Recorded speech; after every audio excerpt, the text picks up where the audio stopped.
And you're very welcome along to Off the Brawl on Off the Ball, your weekly boxing show here on Off the Ball. I'm Ronan Mullen, joined as ever by Phil Egan, and this week by our heavyweight boxing guru for a heavyweight week of action. It's Niall Kennedy. Niall, how are you? Good, yeah, all good.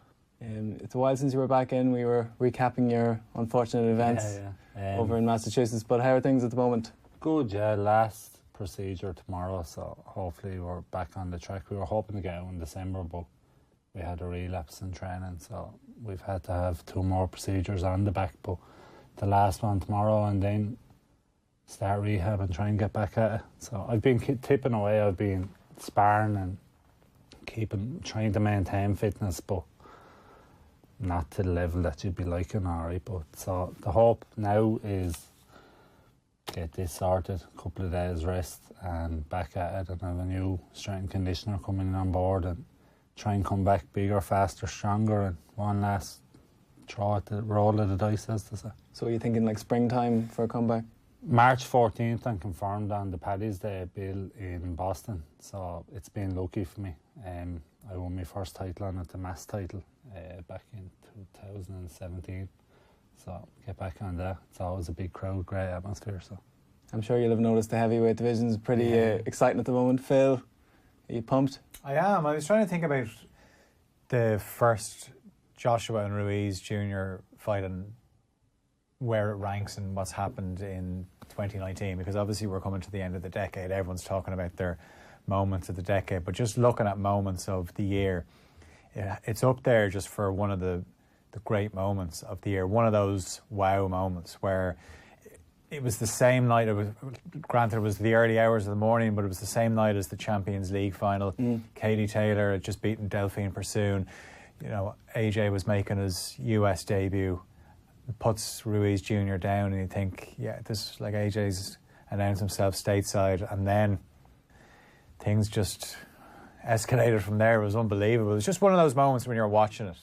I think Andy kind of told me off the next day for basically sending him a cryptic text with holy shit, what just happened. So like he knows something happened. Yeah.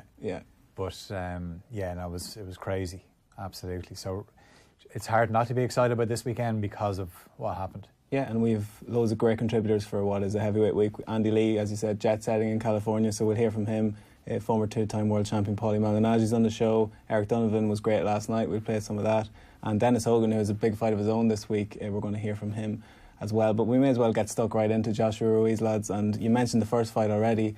Just a philosophical one to start. How does what happens this weekend affect your perspective on what happened in the first fight? I'd say possibly. I still think, I know Eric maybe mentioned that he thought AJ was a manufactured boxer or something like that. The man's an Olympic champion. He's a phenomenal amateur boxer. I just think from the outset that he was messing with his gum shields before the fight, rolling them in his mouth. I think I said this the last time as well. He did not look right going into the ring, and like people saying that he can't think on his own. The man is he's a very articulate, very intelligent fella. Like, you know, he can definitely think on his own.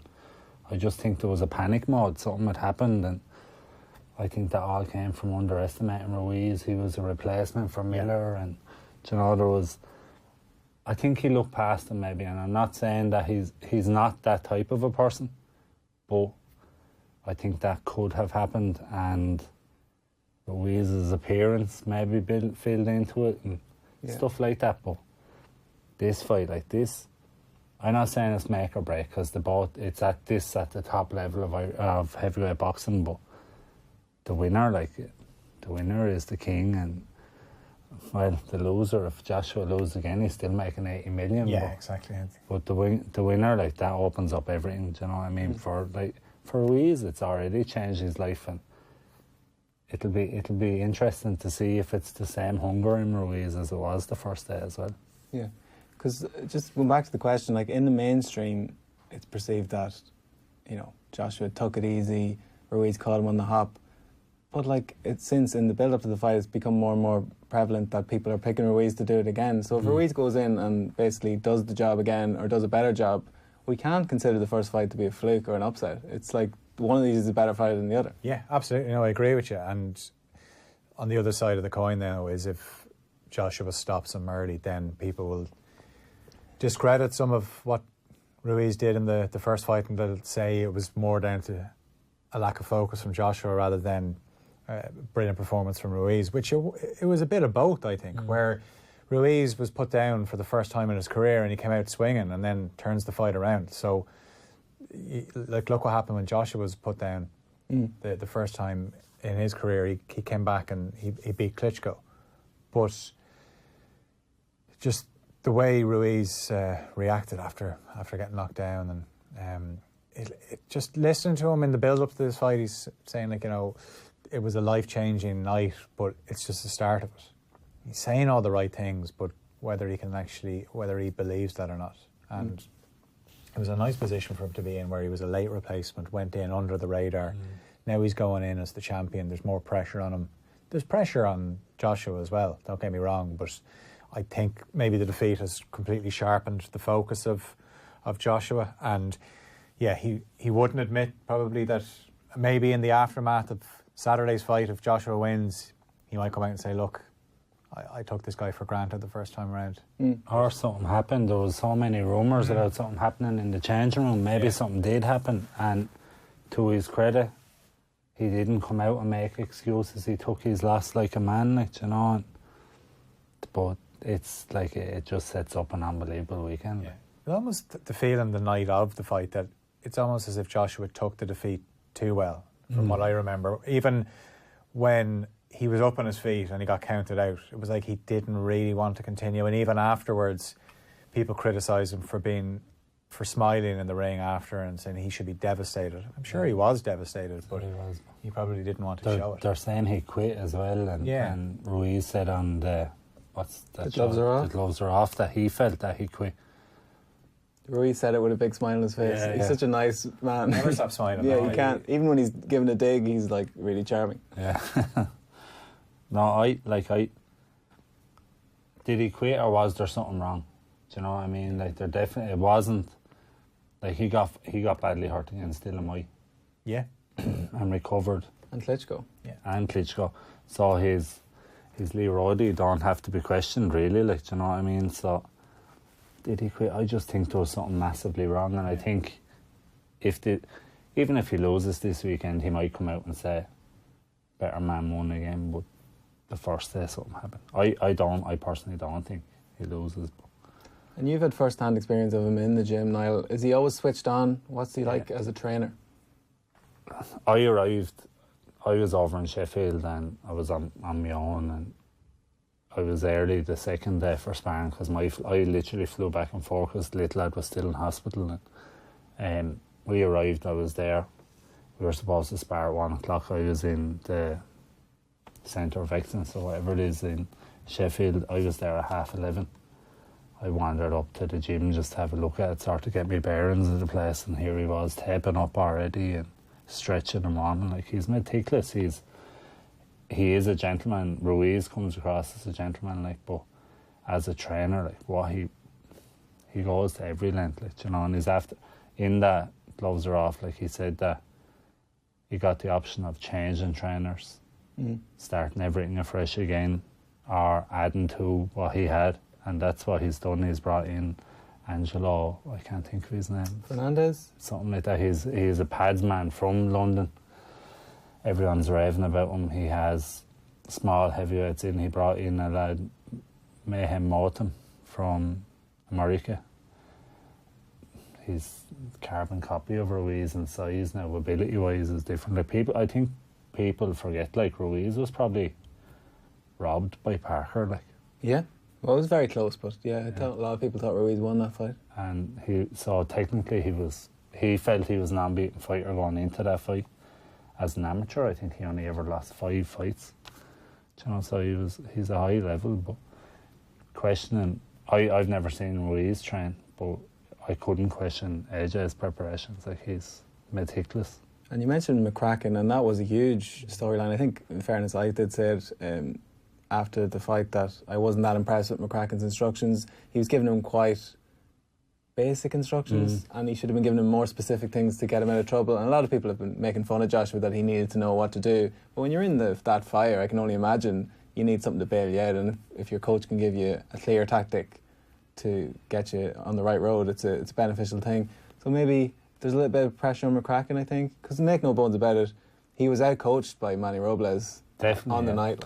Definitely, and he's the high performance director for English boxing. He stuck to amateur sort of instructions in the sense that he wanted him to keep his distance. But if you break down his instructions, if Joshua was able to follow through on what he said, it would have got him out of trouble. It would have. Yeah, but I'm speaking as a non-fighter, but you obviously know better. But he's telling him to close the distance, or keep the distance. Yeah. That's very easier said than done, isn't it? Oh, it is, yeah. Especially when you have a small, explosive heavyweight that's coming in, bobbing and weaving. But break it down. If Joshua kept the distance early, as everyone would in a fight against a smaller man, a good smaller man, it's horrible to fight for a big man. And he kept the distance really well, and he dropped him. Yeah. And it just looked like, all right, this is going to be another KO. And next thing, he got sort of brought in, the distance closed, and Ruiz just said, right, I'm going for this. And he did, and then definitely panic set in, and whatever had happened pre the fight, because it definitely, and I don't know, I haven't been talking to him, but they're definitely, I seen him sparring, and he was only sparring me, and he was more alert the day he was sparring me than he was before that Ruiz fight. There was something very wrong. You get your gum shields moulded, all of us do, right? And you don't mess with your gum shields. Yeah. And he was flicking them around in his mouth before the fight. I just thought it was very strange. Yeah. It's something that'll come out down the line, I think, over. The stakes are very different, Phil. The first time around, it felt like, right, Wilder's after knocking out Brazil in spectacular fashion days earlier. And Joshua probably felt, right, I need to put on a show here. So when he knocked Ruiz down, he was like, right, I'm going to finish this. If that happens again, he's going to get back on his jab and try and keep this is all about the W. It doesn't matter how it comes. Yeah, and you could see that's kind of how I see it playing out, where I think he definitely has the capability, obviously, to stop Ruiz, but there will be a bit of caution there because he'll be thinking back to how things ended in the first fight. So if he does get the early knockdown, he's not going to go in. I wouldn't say he was reckless. He wasn't that reckless. No. I just think he's just so used to seeing a hurt fighter, right, I'm going to close the show. Yeah, and Chris Mannix, it's actually quite funny. If you watch the DAZN commentary back, he's like, Joshua's the best finisher in boxing, watch this. And then as soon as he says that, Ruiz lands the left hook. That's why it was such an amazing fight, just for that moment where you just presume that Joshua was going to finish it, and then Ruiz comes out and does that. So Joshua is a good finisher. Yeah. Mm. And beyond, me and Phil just said it there about jabbing and keeping it distance, sort of akin to the Parker performance. What technical adjustments would you like to see him do to win this fight? He has to keep the distance, which you said there, and if it's a thing that Ruiz comes in, tie him up. Yeah. Don't let him throw. Style. And the shot that you're on about there, that left hook wasn't on the chin, it was bang on the top of the head, so cover, protect yourself, keep your hands that little bit higher, ride it, and we're talking about someone that is meticulous, so I know he'll have watched that, and I know that he's added to his bow in it, but I'm sorry, Manny Robles, what you say, he out-coached McCracken, so he's going to have him. The other man should be better, you'd imagine, but definitely Joshua has to distance, and I know you said it was simple instructions, but if he keeps at distance, his power, if his punches are a little bit quicker this time, he was a little bit robotic in his approach last time, so he needs to, he's such a big man, he's muscle bound anyway, that he doesn't need to load up on his shots. And looking at his pad work that he's doing with this new pad man, he looks to be concentrating a lot on that right uppercut, left hook. So I think he's hoping that Ruiz will continue to try it, come in low, and Ruiz, for a small man, even comes in lower than that. But if he keeps at distance, his power, if his punches are a little bit quicker this time, he was a little bit robotic in his approach last time, so he needs to, he's try and take him up with the right uppercut and catch him with a left hook. Yeah. Yeah, the right uppercut is the shot that Did landed Klitschko. on Klitschko. So obviously a much bigger man, but you just the feeling I have is just that Joshua is the one that can improve more, and then you throw in what the extra baggage it's going to have for Ruiz Jr. You know, obviously he's saying in the build-up that it's not, but I just think he wouldn't be human if it didn't affect him. With the diamond ring on his hand. Yeah, everything. Like just the attention that he's got. And, you know, he's now a household name. Everyone knows who Andy Ruiz Jr. is. Like, boxing people knew who he was, but now a casual sports fan knows who Andy Ruiz Jr. is, and that attention that he gets now. So, and it'll be interesting to see what weight Joshua is. There's talk that he's a lot lighter. I can't see how he can be that light. He looks slimmer in the face, certainly, but that doesn't necessarily... He could have distributed his weight differently. Yeah. He doesn't look as chiseled in the sense that I'd say the man, I'd say he couldn't not look well built. But he does look a little bit more not as stiff looking. So I'd be hoping that will show that he's going to be a little bit looser and a little bit quicker. You look at his contemporaries in the heavyweight division, top 10. There's not many with that physique that he has. No, Wilder hasn't. Like Wilder is very light. Wilder comes in barely 16 stone. yeah. Oh, listen, Skinny we were talking legs. about him last week. I just don't know. We just couldn't work out where the power comes from, Niall. Oh, he didn't win 1 second of that fight. Like, or it was just not 1 second, and I was there raging because I kept saying to myself, I'm definitely going to put money on Ortiz. I think he schools him again. And he was schooling him. I was there thinking, oh no, next thing just bang. Yeah. But it's like what he says, like they have to perform to their best for 12 rounds, for 3 minutes, for 12 rounds. He only needs 1 second in the fight. And that is proof, like, it's just ridiculous. Kind of equivalent to parking the bus as a football team, knowing that Hit them on the break. you're trying to hit them on the break, and eventually the better team are going to break through. And The golden snitch, fellas, we spoke about last week.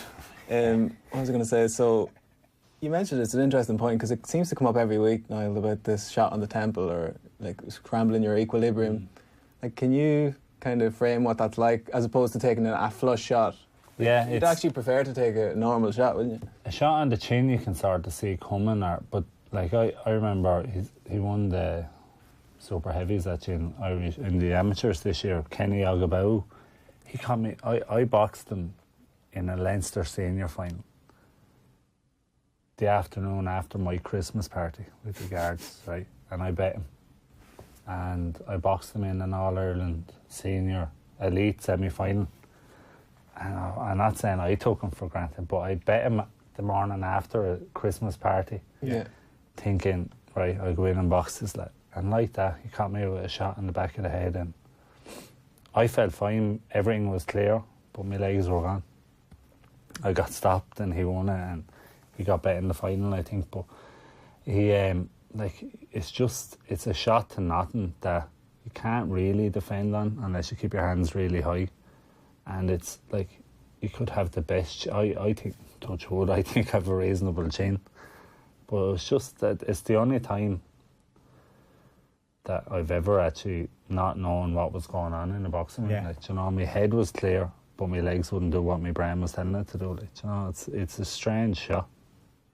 How do you defend against it? But it's definitely the shot that caught Joshua as well, like, and his legs went Bambi-ish, and it did him icon with that left hook as well, didn't he? You caught him bang on the chin, though. Was it? Yeah, so I don't know. He is susceptible to that shot, I think. Yeah, and It will land again on Saturday. It's whether he can... that's it. Like, so how much emphasis are they going to put on his right hand in training, as in Joshua's right keeping hand? it high. Yeah, like how much training does it take to get yourself into the process of actually just making sure that becomes a natural thing? It's tough, isn't it? It's repetition. Yeah. I remember my best win was Santos, and I used to go home every day with a dead shoulder just from jab, jab, jab, jab, and it was just repetition. It was he was smaller, I used to keep the distance. It was just jab, jab, jab, jab, jab. And I'd imagine everything Joshua is doing is bang, hands high, and it's just repetition. And I believe it'll work. I don't think he was fooled. It was a phenomenal performance, but that is like distance, that right uppercut, his natural power. But his defence, I'm not saying it was sloppy, but his hands were high, but they were there. Do you know what I mean? We're going to talk about Dennis Hogan's opponent later down the line, like, but he has phenomenal defence. Do you know what I mean? Like, so it all comes down to, like, Mayweather never got hit with a clean shot. He rolled everything. Do you know what I mean? And caught everything up high, even stopped that shot. So he's going to have to have prepared for that as well. Yeah. And you've mentioned Olympic champion and everything, but I've been listening to interviews with him and he's been talking about dedicating more time to the boxing gym and less to his physique and all the road work and things. But is that not a bit foolhardy in the sense that it's his unbelievable athleticism and power that's got him here? And to be trying to turn himself into Pernell Whitaker or something in 6 months. Yeah, there's no point in changing the wheel, as to say either. No. But like, of course, he has to work on specific things, but... Do you believe everything you say in interviews either? Like, he's being interviewed so much about the defeat. Yeah.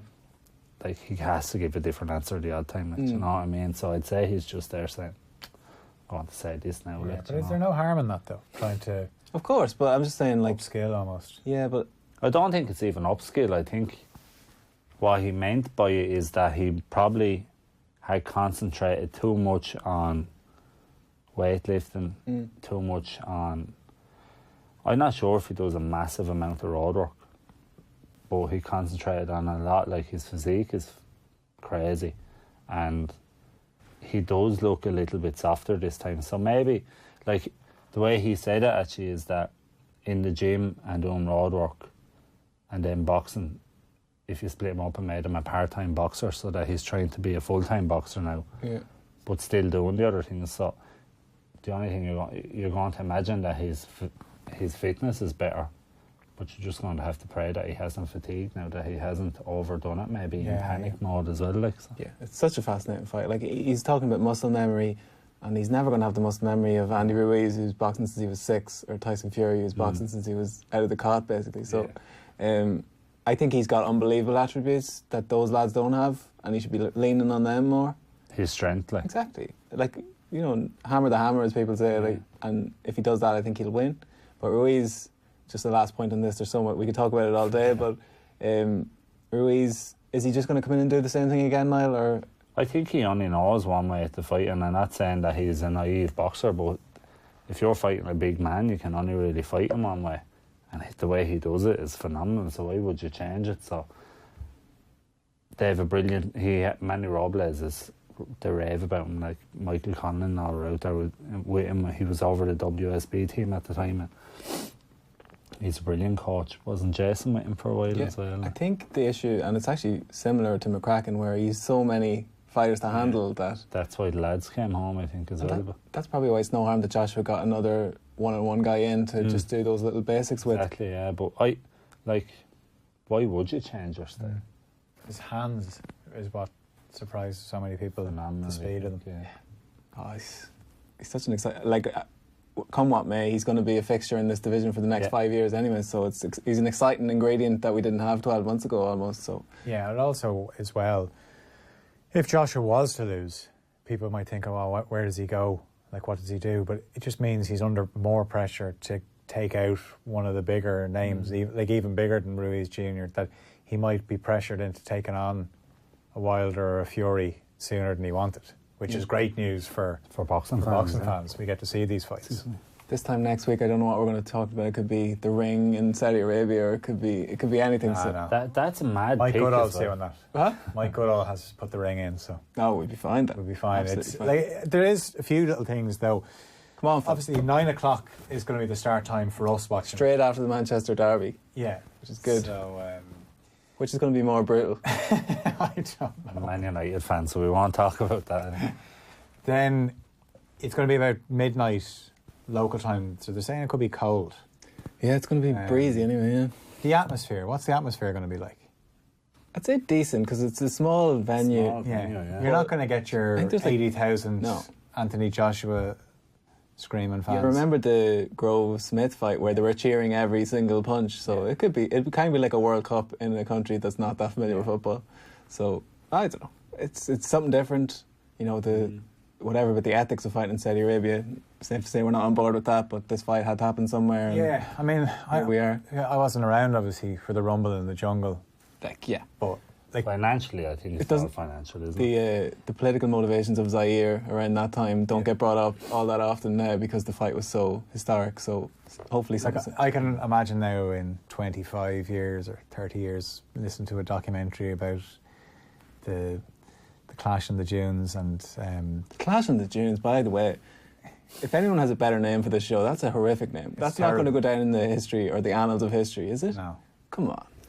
Rowdy in Saudi has been taken by Smith and Groves, but someone out there surely has a better suggestion. So hashtag off the Brawl if you've got something. Yeah, could be better. But they'll be doing a documentary about how, at the time, Eddie Hearn was criticised for bringing this fight to Saudi Arabia. And, you know, I agree with people that say, like, as you mentioned there about the ethics of the country, Eddie Hearn is just looking purely from a financial point of view. And you know, Anthony Joshua, Andy Ruiz Jr. are making more money out of this fight than they would have if it had been in Cardiff. Yeah, and people are going to say it's a cash out.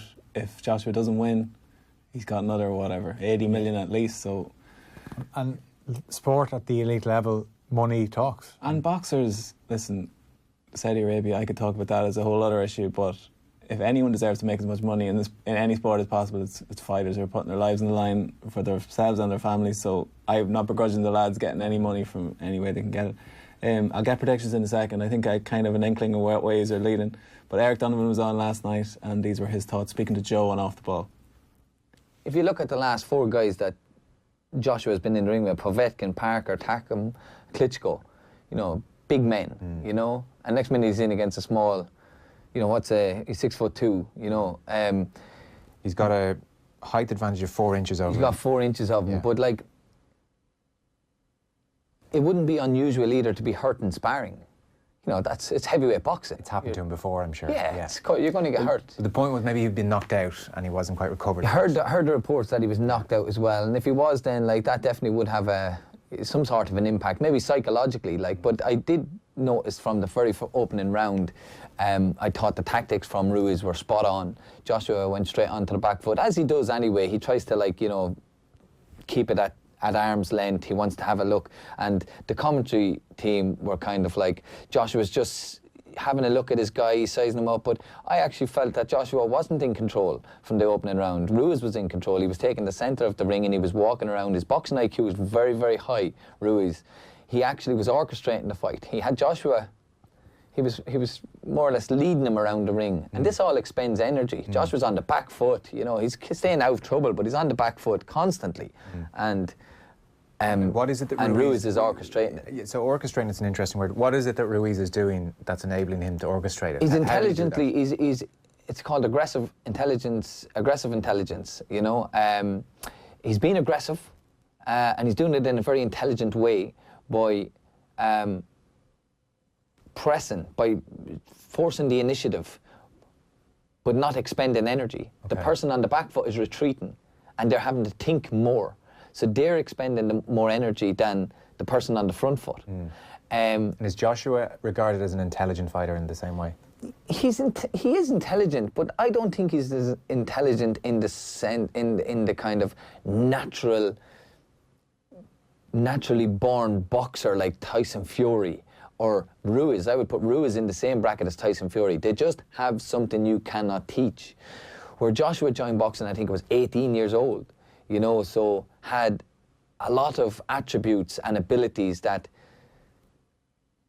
kind of set him up to be developed from there on in. And in some ways he looks like a manufactured type fighter as opposed to a naturally born, gifted, elusive type fighter like Ruiz or Tyson Fury. And that's what went against him in this fight, because he's so robust and so robotic, and even for what he has achieved has been unbelievable as well. And he is an incredible athlete. He's an unbelievable athlete in terms, but for what he has in strength and robust and physique and that type of stuff, he lacks in other areas like in elusivity and agility, and you know, Andy Ruiz had these in abundance. And even when Ruiz got hit by Joshua, and probably an element of Joshua underestimating him too. Yeah. In the third round, when Joshua did let go, caught him with the left hook and put Ruiz on his backside. Ruiz had this look, even on the ground, as a guy that was deflated, down, but not out. You could tell, even the look in his face, he was disappointed with himself for getting caught. Yeah. But he wasn't hurt, he wasn't discombobulated or anything like that. And what did he do when he got up? He didn't retreat. He straight back on him and stuck it on him and actually caught Joshua then. And so people who've looked at this fight or even just looked at the two physiques and thought to themselves, well, maybe there was something off with Joshua and like your man, okay, look, he's got skills, but this was like a one-off thing. This ain't happening again. That is to misread it, in your opinion. Ruiz is a serious operator. Oh, without a doubt. Joshua had 22 wins. One of those wins were knockouts. The only one he didn't knock out was Joseph Parker. He beat Joseph Parker on a wide points decision. But like I said, you think Joshua knocked out Klitschko, knocked out Povetkin, knocked out Dillian Whyte, knocked out Carlos Takam, knocked all these guys out. Yeah. Dominic Brazil, he didn't knock out Parker. And Parker lost, or Andy Ruiz lost to Parker only a few fights before the Joshua one in a very, very close points decision, majority decision. So he ran Parker very close as well. So he had to be respected. And his record as well is unbelievable, 33 wins himself, and 22 of those are knockouts. Yeah. So that, that has to account for something. But I do think they overlooked him a little bit. But it was great to see, because I looked at it again today for the purpose of analysis, like to come in and have this chat, and even looking back, I know hindsight is great now, but you can actually see the determination in his eyes, the hunger. There was no stopping him, because even in the 7th round when he done him, Joshua threw his best punch for probably 3 or 4 rounds, landed a cracking left hook on Ruiz's chin, and Ruiz's response was to open up. It was almost like Joshua just woken the beast, and he retaliated with an onslaught that just put Joshua over. And for that moment, in that split second when Joshua caught him with that hook, Joshua looked to be, you could see it in his eyes, he looked to be like, oh, I have this guy, but no, backfired on him straight away. Joshua has said that he's adopted a prison mindset. He spent his 30th birthday in digs in Sheffield. He cut out salt. He's taken this all very seriously. You mentioned him being almost muscle-bound. He's slimmed down. He's a smaller man now. He looks less boxy almost. So maybe that's a good thing. But he said he has watched the fight back. It's interesting you talk about watching the fight back today. He said he's watched the fight back literally dozens of times in slow motion. So I'm really curious to see what's he going to see and what's he going to do differently. Say Ruiz is thinking to himself, well, that worked well the last time. I'm going to, as you've described it, orchestrate things from the middle of the ring, put this guy in the back foot. What's Joshua going to come up with this time around, I wonder? Well, I don't think Joshua can adapt to a different style than what he normally has. That's just him now. He's just Joshua is a kind of he's an upright type of fighter. Good jab, very good jab. Tries to keep his distance. He's not a forward fighter. He's not an attacker. Yeah. He has an 8-inch reach on he's Ruiz, a brilliant reach. So he should be able to keep it at arm's length. He should. Yeah. In fairness, like, that would be a very important tactic if I was his coach. The jab. The jab has got to be almost like a fencer, continually keep it out there, keep it on his face, on his head. Even if you're not hitting him with it, just keep it there to keep him thinking. Yeah. Because when Ruiz gets in, you see the speed of his hands. Unbelievable. What's really interesting, I was looking at the corner work from Joshua's coach, Rob McCracken. Yeah. In the corner, I think it was after the 3rd round, the first thing Joshua said to him, even though McCracken was talking and giving advice, Joshua said, what shot did he catch me with? Wow. So that's serious. That's where his head was at. Because he wasn't listening to, go on. You look at Ruiz and you think, well, he obviously looks how he looks, and we can all be superficial about that, but you would think, well, Joshua should tire this guy out and move around the ring. Yeah. Now, I don't know if that, fitness can be deceptive. Yeah. But two, the hand speed, so you're saying he said, what shot did he catch me with? Yeah. That can't be normal to come across that kind of speed from him. Are we talking exceptional hand speed here? Yeah, very, very, very fast hand speed. One of the fastest, heavyweights out there at the moment, without a doubt. And yeah, and this was a pattern that went on between the rounds. So like it's like McCracken was speaking to Joshua. Joshua wasn't really listening to what he was saying, but Joshua was thinking about, these was the questions Joshua was asking. In the next round, or 1 or 2 rounds after, was it a hook? He asked, was it a hook? Then after that, it was he was asking his coach, what will Ruiz come out and do in the next round? I remember that. Yeah, what will he come out and do? It was incredible, yeah. Like, here's an Olympic champion. Work it out yourself. Yeah, here's an Olympic champion, a unified heavyweight champion who can't think for himself in this particular fight. I'm not saying I don't know about the rest, but he can't think. You have to have your own instinct. You have to have your own intuition. You know, you have to know. Yes. You have to know what to be able to do. He sounded like a child when he said it. There you go. He did. There you go. He's like, what do I do? What's happening? What's he going to do? Completely looking for reassurance. And I know that it is, as a boxer, you're never more vulnerable in the ring, especially when you're under the cosh and things are not going your way. You know, it's a scary place. It's a scary place, and you do need reassurance. But it just looked like very early on. This is the kind of. It looked like he was looking for it from the start, from the very, very start. And the last thing was, what shots will I catch him with? Yeah, he did not know what to do. He was lost. He was lost. And at the end, I think it was of the 4th or 5th round, Joshua was walking around the ring. He was spent. He'd no energy left. And just, I think it was there was something that Andy Ruiz did which was really special, and I like to see it. Of all of Joshua's opponents in the past, and they're good, Povetkin, Olympic champion, you know, Klitschko, another Olympic champion, they all lacked something, which is a desire and an intent to win, because they had Joshua under the cosh. Even Povetkin had Joshua at one stage.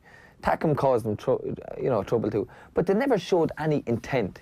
Ruiz was like a dog with a bone. He was not letting go. When he seen Joshua hurt, he jumped on him. And near the end of the 3rd round, first of all, Joshua knocks Ruiz. Ruiz gets up and knocks Joshua.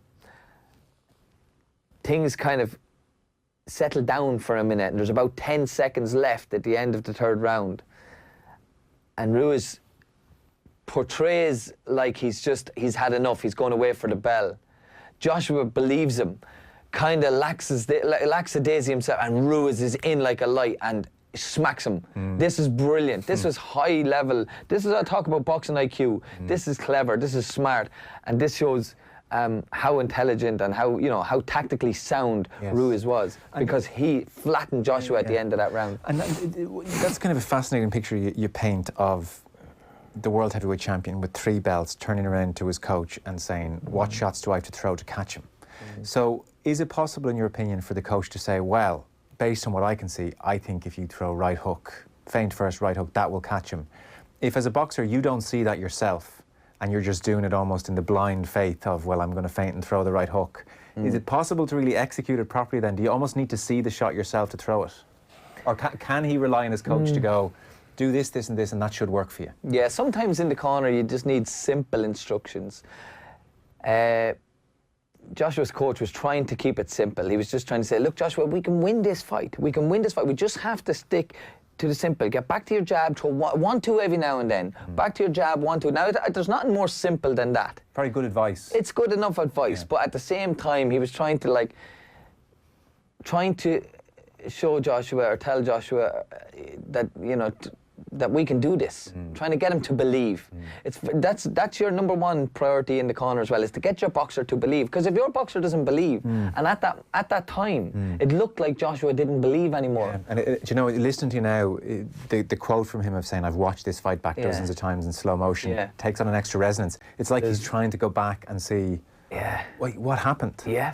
So it'll be really interesting to see if he sees the same patterns from Ruiz again.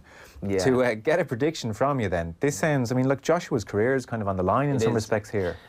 I don't know. The level he's operating Yeah, at, probably like his what would you say, his legacy or something, in terms of like, he's a chance to redeem himself. He'll always be the unified world champion, Olympic champion. You can't take these things away from him. If he loses again, will he fight again? Yeah, he'll fight again. There's big fight. Fight Ruiz again, though? not sure about that. If he wins, I'd say it might have a third. If Ruiz wins, or if Joshua wins, there could be a trilogy. I think if Ruiz wins, Joshua might need to look a different route, like the Tyson Fury, Wilder. They're still big fights for him. Yes. But it depends on the fashion he gets put away. Now, he got put away in pretty dramatic fashion the last time. Like, he was really discombobulated. He didn't know where he was. He didn't know where he was in the corner. And that was a mixture of power and speed from Ruiz. Like, you know, coming at him like Joshua, what did he hit me with? Yeah. You know, that just explains the speed. Yeah. So, I don't know, but What's prediction. Prediction, yeah. I know you're looking for a prediction. I mean, look, I love talking to you, but as ever, the clock is against us when we do. So, prediction. What, I think Ruiz again. Wow. I think Ruiz again, because I think Ruiz took Joshua's best. And you know what? He looked at him and came back. The only thing that I think could go against Ruiz is how much hunger is there this time. He's the champion now. He's a lot of fame, a lot of glory, a lot of money. Sometimes that can have, you don't know how that changes a person's life. You'd like to think he's still new to it all, to think, God, I'm really hungry not to give this up just yet. I would like to think that, and I think he has a good coach as well, and he has, you know, he might have good people around him, and he seems like a humble guy and a really nice guy. He's lost a little bit of weight. Yeah, which is no harm, but I don't think he needs to go too dramatic, like, you know, because, you know, it's helping him. It's helping him in a lot of ways. There's a lot of power behind what he does, you know. He still has that. Did you ever see the training videos of him running through the ladder and jumping over the hurdles before the Joshua fight? You should check it out. No, he's like a life flyweight. Is he really? Yeah. Because he only had 5 weeks' notice for that, which explained his conditioning a little bit. Yeah. He should tighten up a little bit, but not too much. But yeah, I just think if he has this, if he has even the same desire from the first fight, he should be able to do Joshua again. I think. Really? I just don't think. I just presumed Joshua was going to win this fight again. Do you? No, sorry. I had just listen. I know a millionth of what you know about boxing. No, I know, yeah. But it's just any time an 11-1 underdog catches the favourite, and then there's rumours the favourite wasn't right. In any sport, you say, well, the favourite will get him the next time. Yeah. So I think Andy Ruiz is a very, very, very clever, intelligent boxer. Yeah. Not only that, he has the skills and the ability to back it up. He's already done it once. I think he can do it again, and I will not be surprised. But if Joshua does him, I'll also be like, no, I tell you what, I'll be impressed with Joshua. I say, wow, well done, what a comeback, fair play to you. But I just don't know if he has it in him. So Eric Donovan, lads, he says repeat for Andy Ruiz. Phil, I'm going to start with you. We picked Joshua for the first one. What are you going for this time? I went Joshua early stoppage, and I remember. You were so nearly right. I was. See, like when you get a prediction right and you get it really right, as in like almost the round, you know, it's hard not to be smug.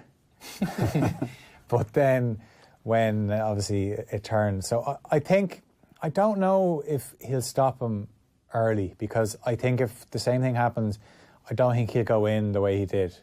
So I wouldn't be surprised if it's if Joshua maybe gets a stoppage around the 7th or 8th round. He just, you know, eventually but do you know what, he could be put down as well himself. There's going to be twists and turns. I'm excited. I'm just excited watching it at a normal time. Oh, listen. Yeah, it's good.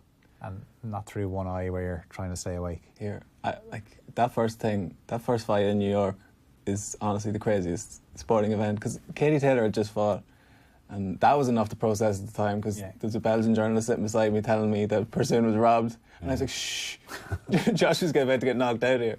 So it was mental stuff. I hope this is as good. It should be.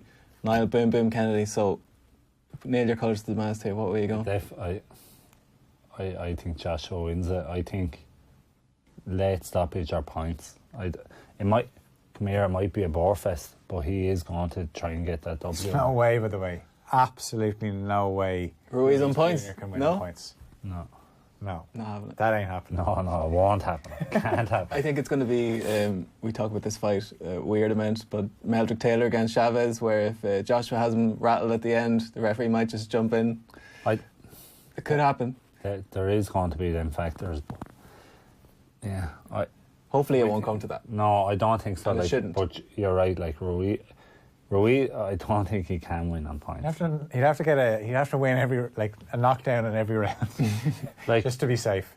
But if you're to talk about that, like Ortiz was down on two of the judges' cards against Wilder, and I don't know. He was ahead on all of them. Was he? Yeah. Now, some of them. I think so. What are we? It was 7th round. So I think was it one gave it 5-1, the other two was it 4-2 maybe, or was it 2-5-1 and 1-4-2? But even I couldn't make a case for any of them. Yeah. I thought you lost every second of it. Yeah. Yeah. So I don't know. For myself, I was leaning towards Joshua on points, but a lot of people. Donovan got into your head. A lot of people have spoken to me. Donovan got into your head. It's incredible. Like, they make such a convincing argument. Yeah. And where were all these people before the first fight is my question, because if Andy Ruiz is all wrong for Joshua, they should have been saying that. Nothing's changed. I agree with you. Like, how was he the most phenomenal heavyweight on the planet before the first fight? Yeah. And now he's a manufactured heavyweight. Like, is Eric manufactured due to change of prediction now? But I'm a manufactured journalist, apparently. it's just that's the way sport is now. One defeat and you go from hero to zero. I'm a lot more clear on the Wilder-Fury rematch. I think Wilder's going to knock him out the second time. I'm not sure about this one. You can't just throw that out there. Well, we'll get Niall back for in. next That year. wasn't manufactured there, innit? That was thrown out there fairly wild, yeah. We'll get Niall back in February to talk about that one. But, you know, I can see that rematch in my head. I can see how that's going to play out. This one is just, anything could happen. There's so many factors at play. So one man is never short of opinions, Paulie Malignaggi, and I caught up with him earlier, and these were his thoughts on the fight. Paulie, how are things? Good, man. How are you? Not too bad, not too bad. Now, we have a big card on the way in New York this weekend, Paulie, so I'm keen to get your thoughts on that. But we should start with Ruiz Joshua 2, which is the big show in town. So Joshua, going into that fight, there were rumours more or less after the fact that he might have been knocked out in sparring, or he had like a panic attack before the fight. But what was clear that he wasn't quite in the right headspace as the fight transpired, or he could never quite get into the fight. How, from your own experience, difficult is it to say if you underestimate opponents to like go up the gears during a fight, or are you kind of stuck in that limbo from the start of the fight? Yeah, if mentally you weren't ready for the fight, it's kind of hard to get your gears going once you're in the fight, you know. You need to be mentally ready with a full tank of gas, mentally and physically, and ready to kind of, you know, burn that gasoline in the fight, you know. And if you don't have that mental capacity going into the fight, you're not going to pick it up on the way into the fight or even once the bell rings, because at that point the danger is in your face, and mentally you're not able to, you know, deal with it. And it seemed a little bit like AJ just wasn't able to deal with you know, the kind of fight that Ruiz brought. Maybe he didn't expect it or whatnot. But nonetheless, Ruiz is, like I said, is a quality guy, and you know, AJ should have been more ready. And did you have any experiences like that in your own career where maybe you got more than you bargained for from an opponent? Yeah, of course. You know, I had a guy early in my career also who was a Mexican fighter like Ruiz, and he, you know, kind of played me the same way. You know, it was very nice at the weigh-in, you know, taking pictures with me and whatnot, and it kind of throws you off, you know, if you haven't experienced that yet, you know, and he was just too nice, and I ended up kind of feeling bad for him. But then come the night of the fight, he got in my face a lot, you know, and it was like a fight that I had to work a bit harder than I anticipated to win. You know, luckily he wasn't on my level, so I was able to handle it, but still, it was the kind of fight where, you know, you end up taking some shots you shouldn't have took, you know, and, you know, people criticize a lot when you're a prospect because they want to see perfection, and rightfully so, because you're not fighting opponents that should be testing you a lot, you know, and so, you know, it was definitely my learning experience in to say that no matter what a guy's mentality seems like, once the bell rings, you have to assume that they are always ready to come hurt you and come take you out. So you have to have the same mentality, otherwise, you know, you're going to risk being run out of there. Yeah, and one point on the first fight, Paulie, Rob McCracken came in for a little bit of criticism for his instruction in the corner, or maybe the overall game plan. If you were in Joshua's corner for this fight, what kind of instructions would you be giving him as opposed to what he did in the first fight? You know, everything's hindsight is 20/20, so I don't think it's fair for everybody to kind of just be criticizing now, because it's easy to look back and say, you know, when you play the Monday morning expert, you know, it's easy to look back and say, okay, you know, it should have been this way, and this way. But in the moment, when the pressure is on, it's a lot different. You know, there's a lot of different feeling, and you have to kind of make certain decisions, and you have to say certain things in that moment. You know, so the pressure is obviously on, and it's a lot more difficult to come up with, you know, the right things to say sometimes. But nonetheless, I do think, AJ has to impose himself both from a boxing standpoint and from a physical standpoint. But it's a little bit difficult from that just to say that just to say that basic, because Ruiz has a tendency to punch with you. So you need to mix in your tactical with your feints. And so that when he's trying to punch with you, you're throwing it off, because if you're feinting him out of position, then him trying to punch with you is going to get all thrown off and all discombobulated. And then, of course, mixing your feints with enough shots that land. Because if shots are not landing, your feints are not going to work. Guys aren't going to bite on them because guys are not going to be nervous. So you need to make your jab count, you need to make your feints count, you need to make your shots count. And you have to balance all those things out. And I think if you do that enough, I think you have to actually get the knockout, because Josh was a very heavy puncher. And, Ruiz is a small guy who obviously is able to be knocked down by Joshua, as we saw early in that fight. Yeah, and a lot has been said over here about maybe Joshua employing tactics similar to the Joseph Parker fight. Are those fights comparable, Parker and Ruiz's style, or do you think it's just generally more Joshua needs to fight at distance and take a points decision if that's what comes? I don't know. I did hear Josh was talking to Vladimir Klitschko, so I could see him taking a safe approach to the fight. There's also situations where when Vladimir fought short guys, he'd kind of lay his hands on top of them, lay on top of them when they got too close, so that he'd force a break, and then from the break, you wind up forcing the smaller guy to fight on the outside again. When they get too close, you just kind of lean on them all over again, So I could also see this fight becoming such a tactical, almost boring kind of fight, where AJ doesn't allow Ruiz to kind of fight on the inside. He'll kind of just lay on top of him and force a break, and then force Ruiz to fight on the outside. And if Ruiz becomes impatient from the outside, he may run into a big right hand and get knocked out, So I could see from a tactical perspective that too, where you're trying to see you're trying to see what's going to work for you and what's not going to work for you. But you're honestly going to really come to grips with it once the bell rings, and you're going to see for yourself, kind of which of the things you prepared for might work better than others, because you prepare for certain different things, and then some things might catch and some things don't.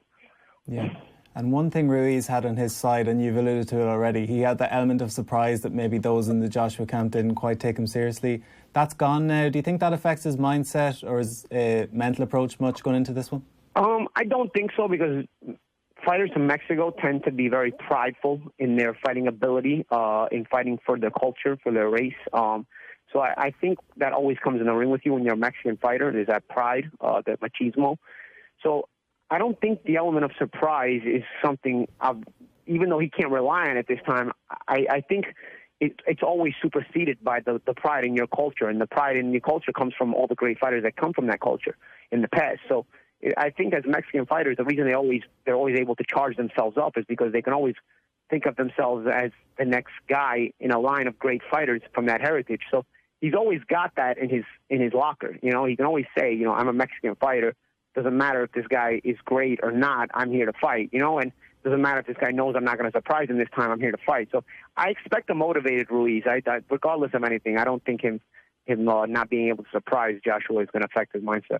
Yeah, and from a tactical standpoint, it's been well covered now that, fast hands from Ruiz are going to give Joshua problems. He's got the short stature as well that Joshua's not quite used to. From a tactical standpoint on Ruiz's side, is it a case of if it's not broke, don't fix it, or is there anything he could do better or adjust going into this? Well, I think there's probably more he's going to be able to show if Joshua shows more. He didn't have to really show a lot, because once he hit Joshua, the fight was essentially over, even though it lasted a few more rounds. So I think there's more in what Ruiz can give you and show you. It's just it's got to be brought out of him, and I expect both guys to show more this fight. Yeah, and moving on to the broader heavyweight picture, we saw Deontay Wilder making somewhat of a statement last weekend. It was quite an intriguing fight, much like the first one where Ortiz seemed to get a lot of the judges' scorecards. But what did you think of Wilder's overall ending? He's an explosive puncher, and he knows what to do. He probably should be a little busier with the jab and try to win rounds with his style, but he's getting a hold of what he wants to do. I saw a very composed fighter. Now, if he can just remain this composed, I saw him very composed, more composed than even many other fights. If he can just remain this composed and also win the rounds, you've got a very, very difficult guy to beat. Yeah, and I remember listening to you a couple of years ago talking about how much you admired his jab, and Mark Breland was obviously a big proponent of that jab in his corner. He seems to be neglecting that a little bit more and just kind of getting greedy on the right hand. Would you encourage him to maybe use that jab, get back to using that as a weapon more? I think he probably could be a little bit busier with it. But Mark was not only great with the jab, Mark was also great at understanding the distance of the left hand, And I think Wilder, despite not being busy with the jab, showed tremendous calm and composure in understanding what distance he needed to be at in that fight, So although he was losing the rounds, he was never in grave danger. And eventually, because he was never in grave danger, it never affected his concentration on his eventual game plan, which was to set up that big shot. And he kept composing himself, kept controlling that distance. Eventually, he got it. Yeah, and we were talking about the Ruiz-Joshua rematch, but another rematch that seems quite likely is Wilder against Tyson Fury sometime in the spring. Are you expecting a similar fight in the sequel, Paulie, or is who are you favouring at this juncture? I felt Fury won the first fight, but I think these two guys are the top two heavyweights in the world, bar none, and I think there'll be adjustments made by both guys, and so I look forward to seeing it. Yeah, and there's some interesting matchups on Showtime this weekend, headlined by our own Dennis Hogan taking on Jermall Charlo. What kind of fight are you expecting there? Hogan showed a lot in the Munguia fight. Many people even thought he won the fight, so I think he's going to... Did you think he won that one? You could make a case for him, for sure. You make a case for him, for sure. I thought he won the fight, but you can make a case for him, for sure. But nonetheless, I think Charlo is a better fighter than Munguia, and it's obviously a higher weight class now. But I think he fought Munguia at light middleweight. Am I correct? Yeah. So there's more out there. There's more to deal with when it comes to Jermall Charlo. But Hogan earned this opportunity because of the performance he had against Munguia, I could see him giving Charlo some rough moments. We'll see. We'll see how Charlo deals with these rough moments if he gets them. But Charlo is obviously battle tested, because even in the Karabakh fight, he was given rough moments, but he maintained composure. So Charlo is not an easy guy to deal with. And then the co-main, as it were, or another appetising fight on that card is Chris Eubank Jr., someone you'll be familiar with from covering cards in this part of the world. He's taken on Matt Karabov, which looks like a tricky assignment on paper, Paulie. What do you think is going to happen there?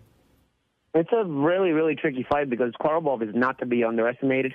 And, of course, Eubank is a guy who's always in the fight with his power, mentally very, very strong.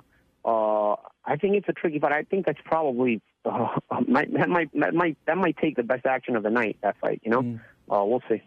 And last point before I let you go, as I said, you would have seen a bit of Eubank and you had some first-hand experience of him when he fought DeGale, but do you think he's improved at the level that maybe we saw when he fought Spike O'Sullivan? It felt like he was going to kick on and become a force at world level. He hasn't really done that. Do you think there's still time for him to make an impression at the real top level? There is time if he's able to get a really good performance Saturday night. I think Saturday's a very key night for him, because I think he enters the big time, not just in name reputation, but also in the literal sense. If he's able to get a solid performance and a solid win Saturday night. 2-weight champion of the world there, Paulie Malignaggi, with his thoughts on Joshua versus Ruiz, and also a big show in Brooklyn, which we'll get to later in the show. Dennis Hogan once again challenging for the World Championship. But we should, in what is a golden era of heavyweights, Niall, and there's no shame in saying it, sometimes we look at the history books and think that was a great period, but you look at some of the heavyweights around at the moment, it's fantastic stuff, and this is a heavyweight card top to bottom. Yeah, you asked me for my top 10 the last time I was in with you, and the majority of my top 10 are fighting Saturday night, bar Wilder and Fury. And the one that I think slips under the radar is Michael Hunter, and he fights Povetkin, and if he beats Povetkin, he has to be knocking on a door for a world title fight. What a story he's been. Sure, he's only losses to Usyk, and can you see, there's not too many people shouting to fight Usyk, is there? Yeah. Bar Derek Chisora, my hero. So yeah, boy, I'd fight anyone. Yeah. That fight looks like it's going to happen, it's in the spring, so that's another exciting one, another big heavyweight clash. Are you leaning anyway on Hunter Povetkin? I think Hunter outboxes him, hopefully, because I actually really rate Michael Hunter, but Povetkin has that punch as well. He's a serious power, and I thought he looked better the last day out as well. He sort of suffers with inactivity a little bit as well, so he's being a little bit more active, and now not at the level maybe that Michael Hunter's had good wins recently. He gave I won't ruin the rest of the young card, but I think Michael Hunter is very, very, very underrated and is going to cause trouble. But if he stays up, he beats Povetkin. Yeah, and you said it off air, the fact that they've been placed as chief support here would suggest they're building something. Joshua had a decent fight with Povetkin first time, and Hunter is a different name. He was Hunter was in the mix, wasn't he, as a possible replacement for Ruiz? Yeah, first, yeah. They said he was too small. And for Miller as it was. Look how things turned out. We talked about ethics earlier in the show, and ironically Niall was in. I think maybe the first time you were in, we were talking about Dillian Whyte and how good he was, and then within minutes he was popped. Yeah. Again, there's so much red tape around that we can't get into the specifics, but he's back in action, Phil, against Marius Wack, and you suspect Wack is going to get whacked. Yeah. But Boom. what do you think of this? Yeah, like in terms of the way the story is played out, like there's just been no transparency, and we don't know what's going on, and it almost slipped in under the radar that all of a sudden he was back on the scene. And look, it won't be long before Jermall Miller's fighting again. So that's. But see, with Miller, we know what, like he had a cocktail of drugs in his body. Why we don't know anything really? No, because when White failed the test before, it was a drink, and he was saying he didn't know. Yeah, but there's just been no comment on it this time. No, it's just all been kept quiet. So that just that I find that frustrating, because from when I watched Dillian Whyte, I think before the whole incident, I thought he was worthy of a world title shot. He beat everyone that was put in front of him. Not technically maybe not as good as some of the other heavyweights, but always entertains, and he can bang. And his resume as well is almost second to none outside the champions rather. It's a shame. Like, we had a question in the mailbag last week: who's the best fighter to ever win a world title? And in this current crop, certainly in Britain, it's him, it's Luke Campbell, those two probably. So I think he will get a shot. I saw him and Joshua were quite chummy at the open workouts yesterday, and might talk about a trilogy with those two. Obviously White beat him in the amateurs, Joshua beat him in the pros, so there's a huge story there. Elsewhere in the card, unless you want to say anything about White, Niall, we have Filip Hrgović. No, I think White. I think Marius Wack, his last 3 or 4 fights, he's been stopped. Not while he won. I think I can't remember who he won against. I was just looking at it on BoxRec, but he's been stopped by Povetkin. He's been stopped by Martin Bakole. Stopped him recently enough as well. And I'm not saying Bakole was Joshua's sparring partner as well when I was over there. It's very decent, but he got stopped by Hunter. So I think that shows the level of Hunter as well. Yeah. So White, we were expecting early, I think. No shocks there. Similarly, Eric Molina's back, another man who popped, had a big ban. He's coming off the back of that. He's fighting Filip Hrgović. Another straightforward fight now. I'd imagine it's straightforward, because I think they're building Hrgović something crazy. I think like Sauerland promoting, but he's signed with DAZN now, or DAZN now. DAZN, yeah. And the El Animal, I think they're calling him, or something, isn't it? And they're really, that's Jason's actually said, isn't it? Just put an L instead of there. Yeah, so I think they're building them big. If you go by BoxRec, him and Molina are third in line. Povetkin is chief support, then them, and then White. I think White is just a filler fight, because it was supposed to be, unfortunately, it was supposed to be John O'Carroll.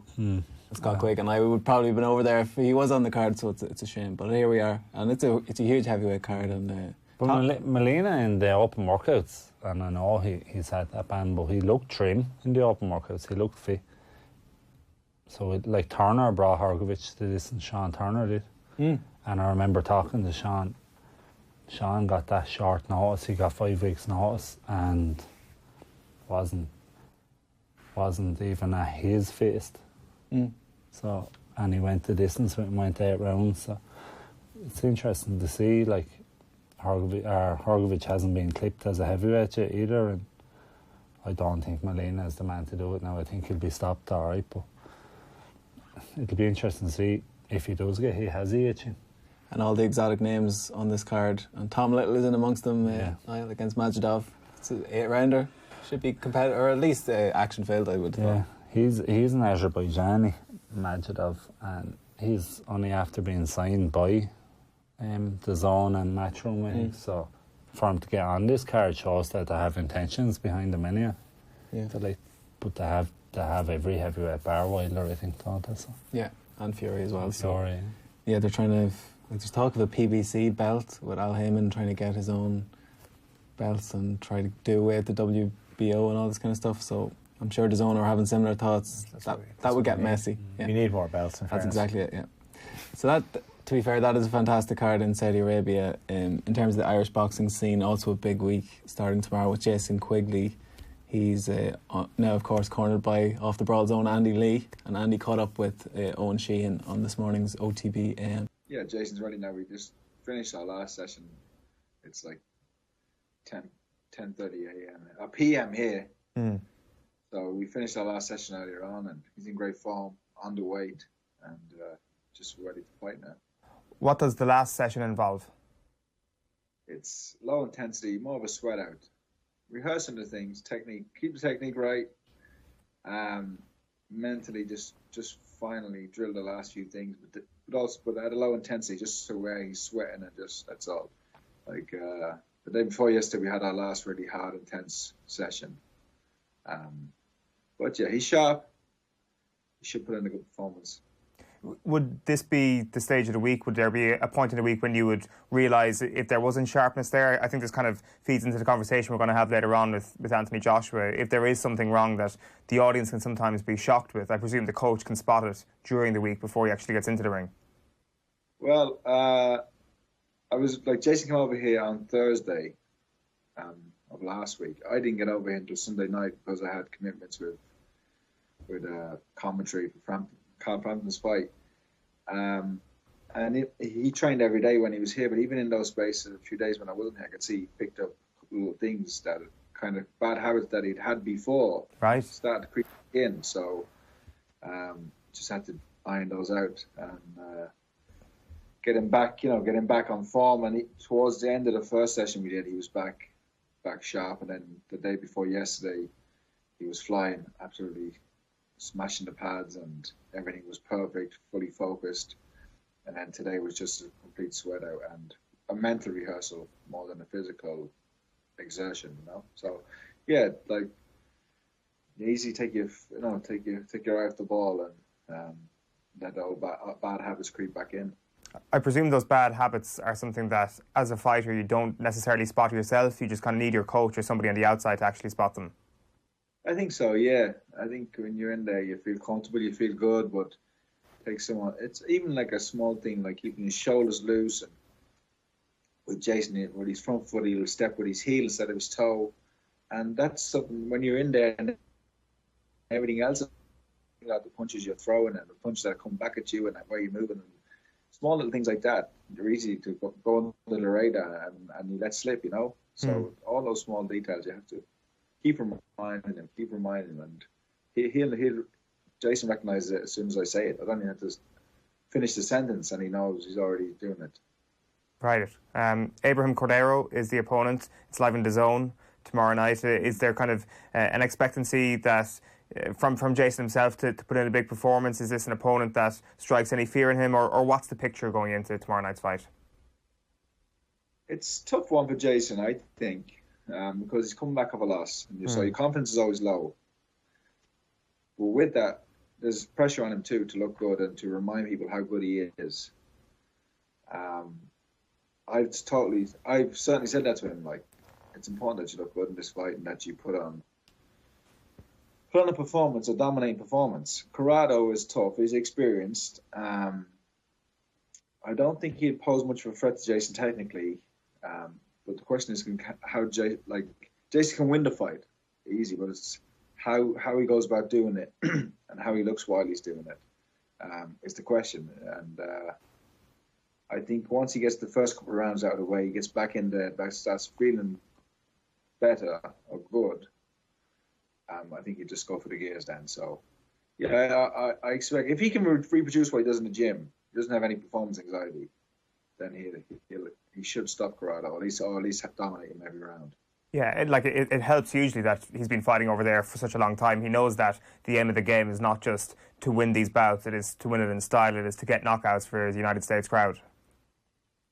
Yeah, and look, for Jason now, he's 27, 28, and he's 17 fights into his career, and he's not a prospect anymore. He's kind of in this nowhere where he's not a prospect. He's got a one defeat, and he has to not take chances, but he has to start making some noise about it for himself, and get people excited about it, and put his name up there with the contenders of the division, because he hasn't got too much longer left. Where this window, the next year is very important for Jason, that he keeps performing well and push on for a title, because if not, he'll just drift off and become just,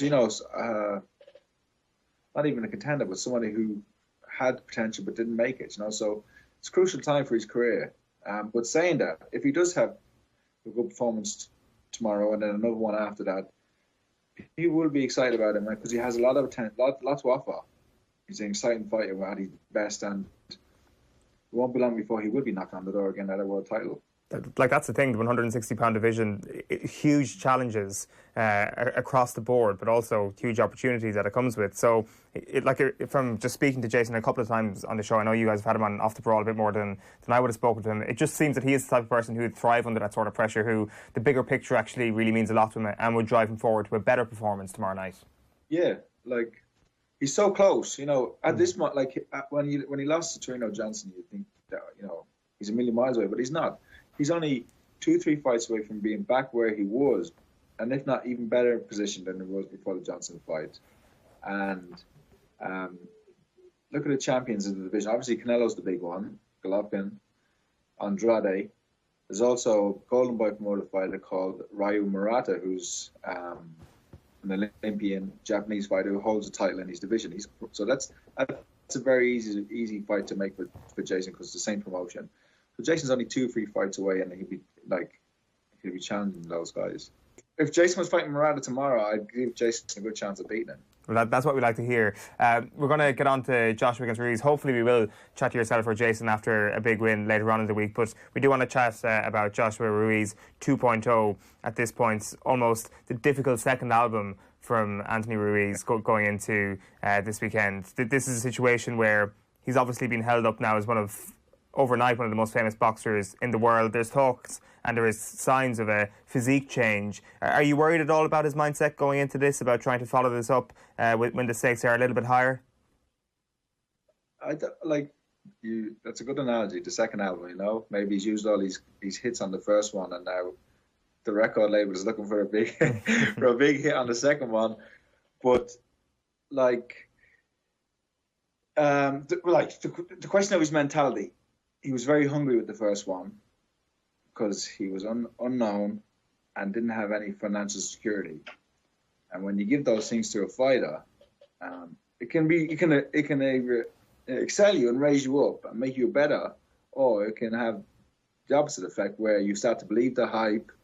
You think the first fight was easy. You don't give your opponent much credit, as in Joshua, and you start to relax a little bit because, Marvin Hagler said it's hard to get up and run at 5 a.m. when you're wearing silk pajamas.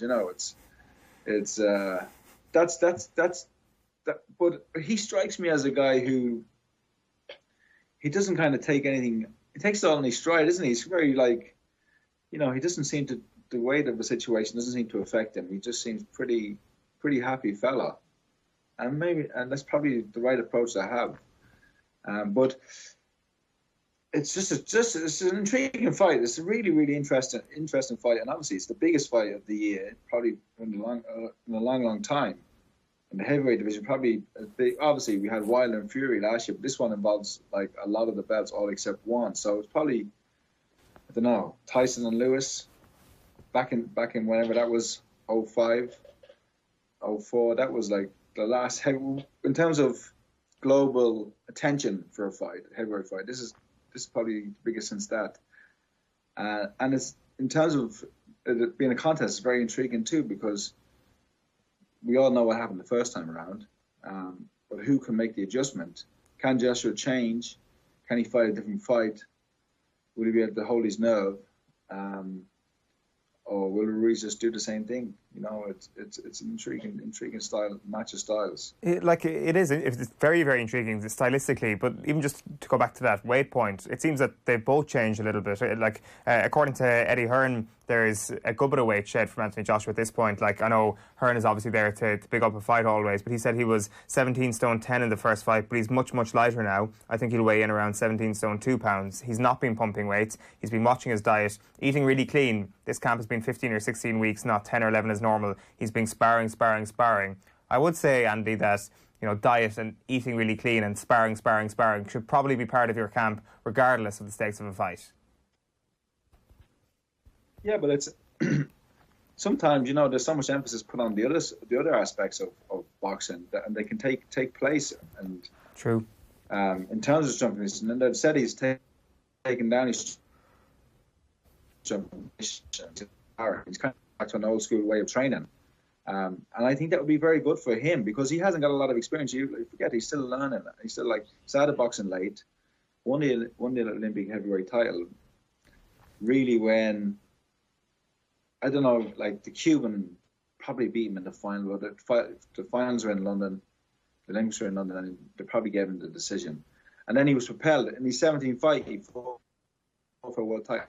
Guys are getting an education, and most of them don't fight for a world title until like the 27th fight, 26th fight. He fought for a world title in his 17th fight. Education in terms of a boxer has been stunted, and that was apparent outside. You could see that he hasn't got those instincts that are embedded and ingrained in you that you learn from a young age when you're boxing all the time.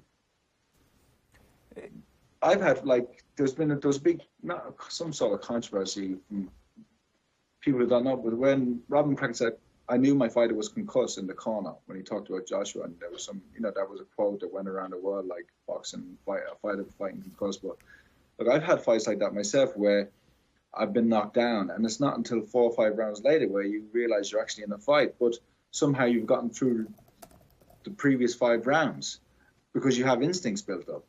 And he doesn't have those instincts, Joshua. So I think him going back to a training camp where he's sparring a lot, and it can only be good for him. It can only be good. And he's never given a reason why he underperformed or an excuse. He's never. But I listened to an interview with him today, and he came as close as he ever did to giving a reason. And we were saying that, and it's quite valid, that he was preparing for another guy, Jermall Miller, who failed a drug test, I think 3 weeks before the Ruiz fight. So they had to find a replacement. And Miller is a big guy, 6'5", big, huge guy. And then he comes down to fight Ruiz, who's 6'2", maybe 6'1", and completely different style. And so there was a change in sparring partners in terms of the height and stature and their styles. And he said, he didn't say it outright, but I could tell by the words, without saying it, that he had a hard time adjusting to Ruiz's style in the ring because it wasn't what he was seeing every day in training, preparing for Miller.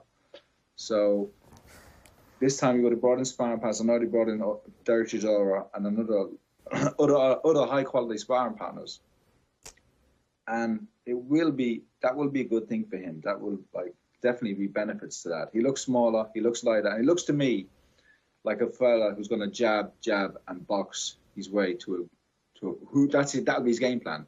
Not to get involved, not to trade, not to hook with Ruiz, but to throw a jab. And see, Ruiz has this ability, and if you watch the first fight, where he'll pick shots, where he'll walk Joshua down, and he'll take Joshua's punches away from him by picking them with his hands, and almost like you're doing pads, and blocking them on his forearms. And then when he can use that to get into range, and then he'll throw his rapid fire hooks. Where Joshua can use his jab this time. Instead of committing to the jab or over-committing to the jab, use it as a rangefinder and as an occupier for Ruiz's pick. So he'll throw out 2 jabs. Ruiz will look to pick them, but they'll only be decoys. They'll only be occupying Ruiz. And then look for him to throw the right hand behind it or double jab and then turn it into a hook. Which Joshua did have success with a long left hook in the first fight. So we'll see. I just think that's the way he's going to fight. He's going to box and move, try to nullify Ruiz early in the fight and take him into the late rounds. Hopefully, and I think he'll try and get a stoppage late in the fight. It's interesting that you mentioned that about the style of Andy Ruiz really harming Anthony Joshua the last time out, because I think it completely fits into what you also said there in that answer about the fact that Anthony Joshua is still going through an education of boxing late in his career, that somebody almost needs to sit him down and give him the stencil. This is exactly how Andy Ruiz is going to approach this fight, and this is how you need to box against it, that he still needs to be thought and told exactly what to do almost, especially when it comes to style in the boxing ring. He's clearly got the physique, he's clearly got the technique. It's just the style almost when he gets in there that's required. And if his coach is giving a very clear message like you've given to off-the-ball viewers just there about how to achieve a win this weekend, you'd imagine that Joshua has the superior talent to be able to execute that. Have I oversimplified the chances in the fight? Look, that's all well and good, but then you have to think about what Ruiz is going to do. And what Ruiz did in the first fight, which was very effective, he kept jabbing Joshua to the body and to the chest. Yeah. And that slowly broke Joshua down, because there was only a few really heavy headshots landed before the eventual breaking down of Joshua. But he was constantly jabbing to the body, jabbing hard to the body and to the chest, and I don't think Joshua was prepared for that. Talk about conditioning. It's a different conditioning. There's one condition, like we talk about conditioning, and people say, how is Joshua not in condition? Look at the shape he's in, look at the physique he's in. There's fitness and there's conditioning, but then there's also boxing fitness, and that's completely different. It's completely different. Like, you can do all the weights, all the running, all the bag work you want, but then when you get in there and spar, you're still as tired as you are. And you still have to build up that sparring condition. Like, look at McGregor and Mayweather. You can't find a better specimen of a man than Conor McGregor. Look at the shape he's in. Look how, the condition he's in. But he's not boxing conditioned. So what happened to him? He started off well, but then he got tired, and Mayweather knew that. Mayweather just took his time, walked him down, made Conor McGregor work, and then he got tired and gassed out. So there's a different conditioning for boxing. So that's why I was saying also that Joshua taking away his strength and conditioning and put more emphasis on boxing is a good thing for him. But both men know that. I think Joshua knows if he can box a disciplined fight, keep his emotions in check, that he can win. And obviously Andy Ruiz knows he can win. So it is. It's just a need. I can't call it. I can't. It's one of those fights where you just can't call it. You can see either man winning. Right. He's 2-1, Andy Ruiz this time. We're just looking at it. He's still a fairly heavy outsider, but still, when you look at the punditry and you look at the experts, nobody's making him a 2-1 outsider when it comes to the predictions. And it's look at that. I just even think about Joshua, the first fight. His behaviour was bizarre in a lot of ways, and it was like he was having an out of body experience. Right. Because you remember, even before the first bell, there was a lot of waiting in the ring, but he was just standing there and he's kind of biting on his gum shield, poking it out of his mouth. He had his hands landing on the ropes. He wasn't warming up. He wasn't bouncing around or focused at all. He was looking around the ring. And then obviously he got dropped. And twice, 2 previous rounds after that, he asked his coach, what did I get hit with? What was the punch? And what should I do? What's he going to, he was very vocal in the corner. I think you're going to see a lot more focus at Anthony Joshua in this fight. He already looks more focused. But I'm just tossing it in my own head, and I still can't call it. I still can't see a win. I just don't know who's going to win this fight. And that's what makes it so intriguing and interesting. And you could easily see Ruiz going out there and breaking him down again, walking him down, taking his shots, jabbing to the body, jabbing hard, going hard to the body with the right hand, and picking his moment. Because the first fight, it wasn't like a one punch. It wasn't a lucky punch. It was a punch that started it, but after that, there was a systematic breakdown. And Joshua had moments where he could have recovered, had moments where he could have maybe knocked Ruiz out, and still had some success after the first knockdown. But Ruiz just took his time and was patient and broke him down, methodically broke him down. So you could easily see that happening again. So, lads, friend of the show, Jason Quigley, back in action tomorrow as we record here on Wednesday. And, we'd be looking to bounce back and look impressive. Andy Lee's in his corner now. How do you expect this one to play out now? It'll be, in my opinion, I think he wins it, and he'll win it in very impressive fashion. Cordero has been relatively inactive, fights maybe once a year. since 2015. And his last win was in August 2015, but it was at lightweight. No, super lightweight, so that's, what, 65 or 6 kilos, so it shows he's blown up in weight a little bit. Yeah, I think Jason does a number on him. I think the fit with Andy and Jason is a brilliant fit as well. Yeah. You know, from a friend's point of view, I'm very, very fond of Jason Quigley. I think he's one of the nicest people you'll meet in and out of boxing. And I think that little hand over the shoulder, like, you know, that Andy can give because he's been there and done it. Yeah. They have a friendship as well, so I believe the trust thing will happen. Like, because Jason he needs to pin down a trainer now as well. He's changing, like, he's gone from Billy to Jack nearly, so he needs to pin down his trainer. And I think from him, he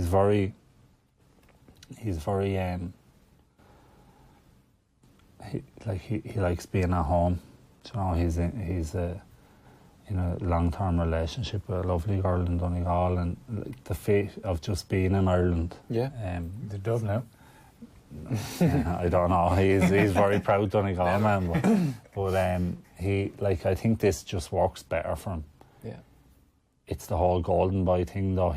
Does he need to be based in New York, and does he need to be based in Boston, that type of area? Yeah, I think they've both been sort of, Andy and himself have been quite open about wanting to fight on the East Coast or maybe even in the UK, and this feels almost like a contractual thing where, right, we have to get one more fight out this year in anywhere. Let's just get a win. But it's important for him to get a win for that jail, you know, to see how that works. And it's a confidence for both of them then, you know, the both of them can build off it and work to the new year. But like Jason Quigley's talent and ability, I believe he can be a world champion still, like, you know, and just to slip up, something went wrong. I don't like saying this, and I sort of said it off air to you last time. I never felt that the fit, and I'm not putting Dominic Ingle down, he's a fantastic trainer, but I never felt that fit was right for Jason, because Jason is such an elusive boxer anyway. That switching and that changing and that sort of was a Winklebank style to have made Jason a little bit more relaxed.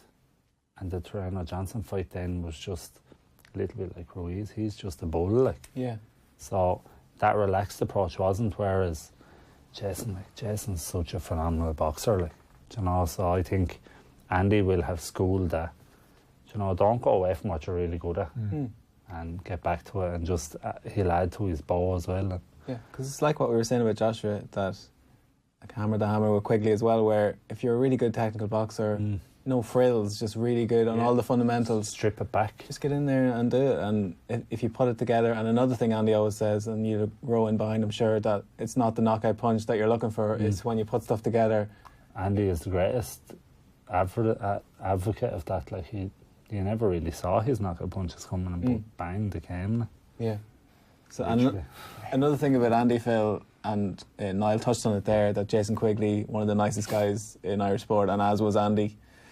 But what the difference was, or so far anyway, was when Andy got in the ring, he was a machine, and you know, he's cold and calculated. Quigley always, maybe, you know, he doesn't have the killer edge quite yet, and Andy said it last week, you know, he can be a nice guy when he's up in Donegal, but when he gets in the ring, he needs to be a bad MFer. Yeah. So that's what we're looking for, a bit of bite this week. Also, if he could, obviously he wants to get back to winning ways, first fight with Andy as trainer, but make a statement, and also you can go to Andy, and Jason can go to Golden Boy after and say, like, this guy, you know, we've changed a few things and we'd like to get a fight, whether it's in the UK or on the East Coast of America.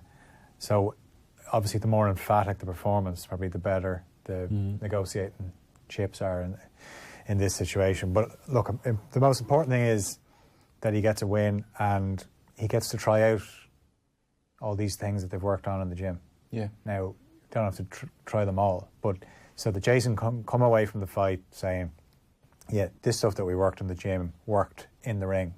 So that trust, I'm sure he has great trust in Andy, but it grows, and then, you know, you hit 2020 with even more hope, because obviously it would have been such a setback to lose that Johnson fight, but Andy's been in that situation himself before where he's lost fights and he bounced back and he won a world title. So. Same stage in his career, more or less. Yeah. Almost 15 exactly. fights, yeah. Yeah, So- there's a lot of similarities. So it would be great if Jason could follow that path as well and lift a world title at some stage. And he's got the whole package. Like that's never been in doubt. He's such a personable guy, great boxer. He can do almost everything in the ring there. So Good looking fella. He's easy to promote. He's like, you know, he's a good lad as well. Like, so. yeah, and a couple of wins in that middleweight division, and you're right up in amongst it. So looking forward to seeing him back in action. I think that's live on the Golden Boy channel. So if you check it out on Facebook or on their website, that's where you'll see it. Aaron McKenna is someone who's been quietly building his own profile over there. Yeah, him and his brother, but Aaron, not favouring him, but Aaron, I think, is a very impressive. Like he's huge for the weight. Yeah. And he like, where does he stop at? He's sort of a Callum Smith of a chap. Like you don't know what way he'll end up at. Yeah. But I think he's very, very good. I didn't look at there's very little on Gatan on Boxer even, so it's another learning fight. He's only a kid. He's really young still, like, so. But they're building him to put him on that show with Jason. Is trying to attract Irish support over there, I'd imagine. So it's brilliant for him, but like that, an Irishman in America, he probably on the wrong side of the state. Like, so. And yet he's become quite well known over there. Like Robert Garcia, that's a great link up. One of the best trainers in the world, in my opinion, and that can only bode well for him. It'll be interesting to see, and such a young lad, and that's going to become the norm now. We saw the mess that was the national championships in the amateurs last week, and you can imagine if I was in their situation thinking, I can't be relying on these factors outside my control. I'm going to take this in my own two hands and try and carve my own career path, and that's what those lads have done. Quite a brave way as well. Going very over brave, yeah, for kids like to completely uproot and go, like, but it's working out so far for him. Yeah, and one of our favourite guests from the past year has been Dennis Hogan, and we had him on before the fight with Munguia. Did the whole career interview, which is a fascinating chat, just what he's come through to get to this point, and then like almost dismissing any notion that he was going to win that fight. Almost subconsciously, I was sort of talking about it as if it's a great achievement to get to this point, not even contemplating that he was going to do what he did, and he should have won that fight. Like, he's a world champion in my eyes.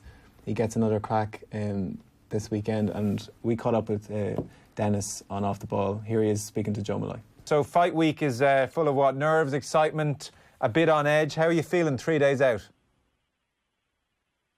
Yeah, like you said, you know, there's I feel good, but there's certainly excitement, but you know, obviously the nerves try to creep in every now and again, but that's all part of fight week, and everything is on track, so feeling good. What's your schedule over the next couple of days? Who has travelled over with you from Australia? Oh, well, look, I've been in Miami with the guys there. We have Mark there, who's a manager agent who's also doing the food. I've got a strength coach here with me, Christopher Mucker. I have my head coach here, Glenn. I have assistant coach, Zach. You know, we've been here for a while, and now we've all come to New York. Everybody's here. You know, the Kutzman is here, DDP, Paul and Danny are here, and everyone's all after accumulating here in New York. So it's great. It's good to have the whole team here.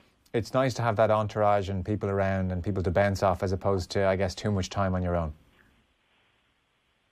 Yeah, look, it's you know, you got to create a vibe, you know, and we've certainly done that. So everything is it's a good laugh, it's a bit of fun, but you know, we're very serious about the job that we got to get done here. So it's good to be able to mix it up a bit, but still get everything we need to get done. So.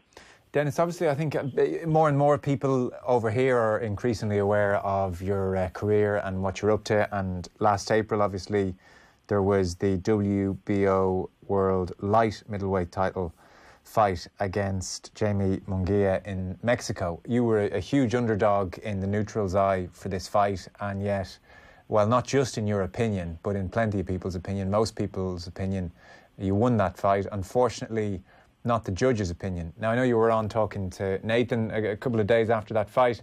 Have you put all that to bed? Is there still a kind of residual anger about that whole situation? No, there never really was an anger. It was just, it was disappointing. But look, it's all in the past now, and I knew, and I spoke about this straight after that. I know that would set me up for something greater. I said that, obviously, no one gave me a chance, but everyone will see. And the opportunity and the doors that will open from this will be big, and it did. We had a couple of offers. We had promoters, interested, and so we went with the best available offer, which just happened to be the middleweight WBC world title. So that certainly opened up that door. And if I was to put everything together, this is the dream right now, to be in Brooklyn, New York, with everyone here. My family's travelled over from Ireland, my friends, everyone from Australia, and this would be the dream. Would be to win the WBC middleweight world title in Brooklyn, New York. So everything's come together for the right reasons. And look, again, I've no resentment with what happened. Again, I just feel like it's happened for a reason. The move up to middleweight from light middleweight, has that been a challenging thing? I think I read you fought at light heavyweight before, so it doesn't sound like the jump would have been too severe. No, it's just easier for me. I've allowed myself, because I can put on muscle quite easily, and I've allowed myself to put on an extra kilo of muscle, which we can visibly see in my back especially, and stronger legs as well. So I've done that, and it just means that I don't have to dehydrate quite as much. I'm very good at dehydrating a good few kilos to make weight, but then putting it back on. But now not having to do that, I feel like I'll be stronger. So it's just easier for me. Okay, so it's actually a more natural weight for you to fight at. You feel better for it? 100%, yeah. Tell us about your opponent then. Charlo, two-way world champion. Very accredited in his amateur and pro career. He's undefeated, but it's all about rising to the challenge. And I certainly was very excited about this because, again, Munguia was also undefeated, but we caused some problems there, and I know we can do the same thing. So we sat back, developed a good game plan, and I've got full belief in the game plan, and I've been executing it really, really well of late. So we'll just get in Saturday night, let the game plan unfold. I'm ready to do whatever I need to do in there to get the win, and then obviously we'll get the WBC strap and bring it home. So very excited about that. It's funny looking back. Munguia was a huge favourite in that fight back in April. I think he was 25-1 on, and I look at the current fight against Charlo and he's 16-1 on. So once again, you're going in as the neutral's underdog. A lot of time being the underdog, I think especially in combat sport, can get on top of you a little bit and can get into your mindset. You clearly in April responded really well to being an underdog and rose to the occasion. Talk to us about doing that, about not letting other people's expectations get into your head.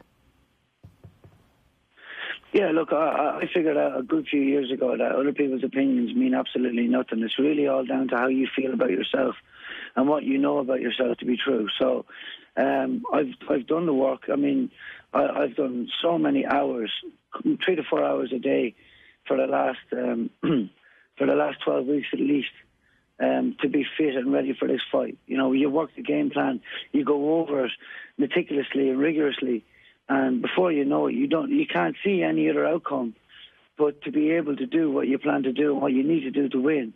And then when that starts happening in your sparring and it starts happening everywhere else, on the bag, on the pads, everything's cracking, everything's going well, looking good, it starts to feel very real. So people's opinions never felt any good for me. Like I said, I do it for the people that believe in me, not for the people that don't. I don't care about those people. And myself, I've always said I'll be world champion. I started to believe it 8 years ago, and look what's happened since then.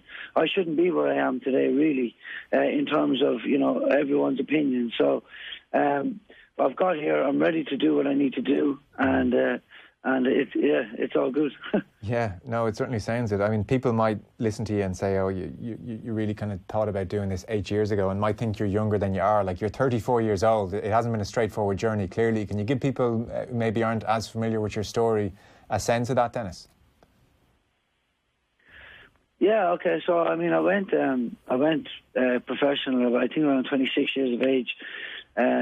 always wanted to be a professional, and I never actually had any big goals to go to the Olympics or World Championships as an amateur. But it's.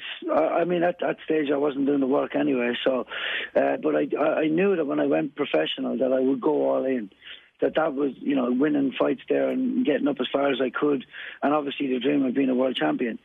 But back then I felt like that's just a dream. That's just what you want. But I had 2 fights, two wins was good, and then I had a draw for my 3rd fight, and with a couple of things on top of all of that, my grandfather saying, give it everything you've got. And after he passed away, the penny dropped. I said, you know what? I've just had a draw on my 3rd fight. If I don't put in now, and this is all going to vanish. So I just made the goal that I'm not just going to, aim to achieve to be world champion. I'm going to make sure and do it.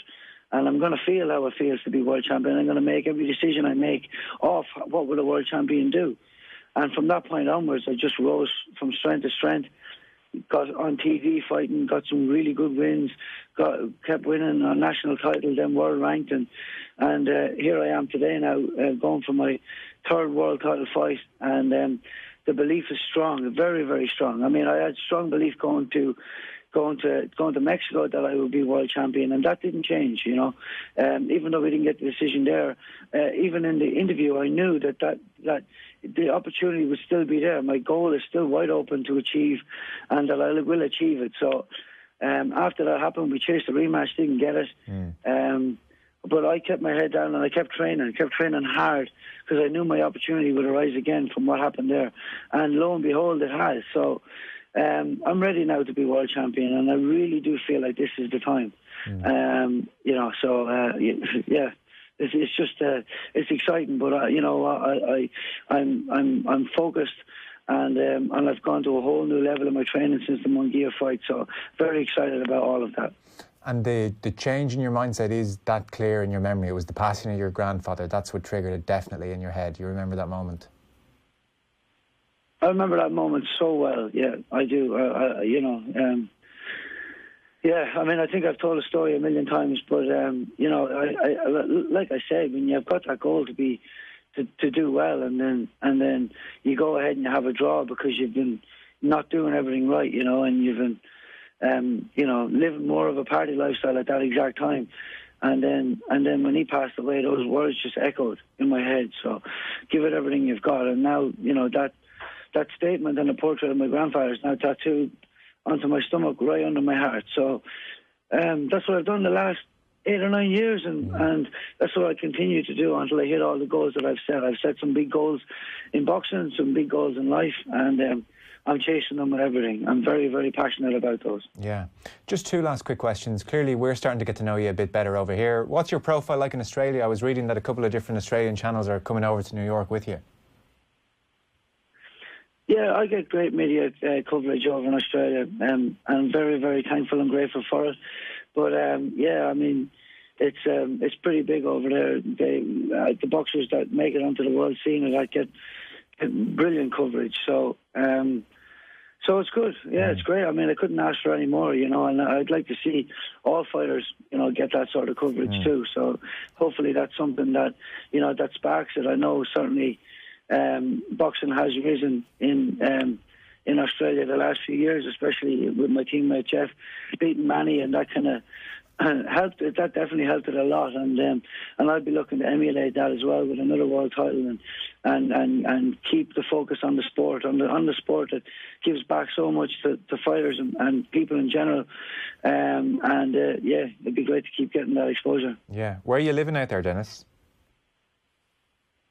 I live in Brisbane. In Australia, yeah. Yeah. One last point I wanted to ask you about, actually. I was reading in one of the pieces about the fight that I know last June you signed up to the Voluntary Anti-Doping Association, and I think as of yet, are you still waiting to be tested?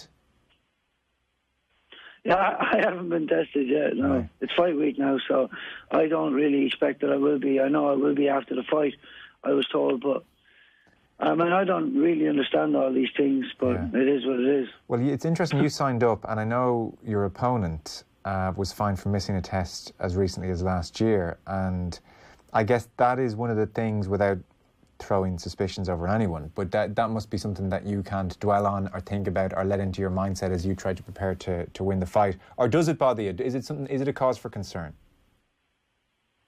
No, I've got two outlooks on this. The first outlook is this: if you have to rely on something like that, then I don't think your heart is fully in it. If you think you're not good enough as you are, then you're relying on something else. And when you get dragged into a dark place, how are you going to get out? You've nothing to take, you've nothing to do. So I know the heart will always be something that you got to take artificially to make yourself good enough.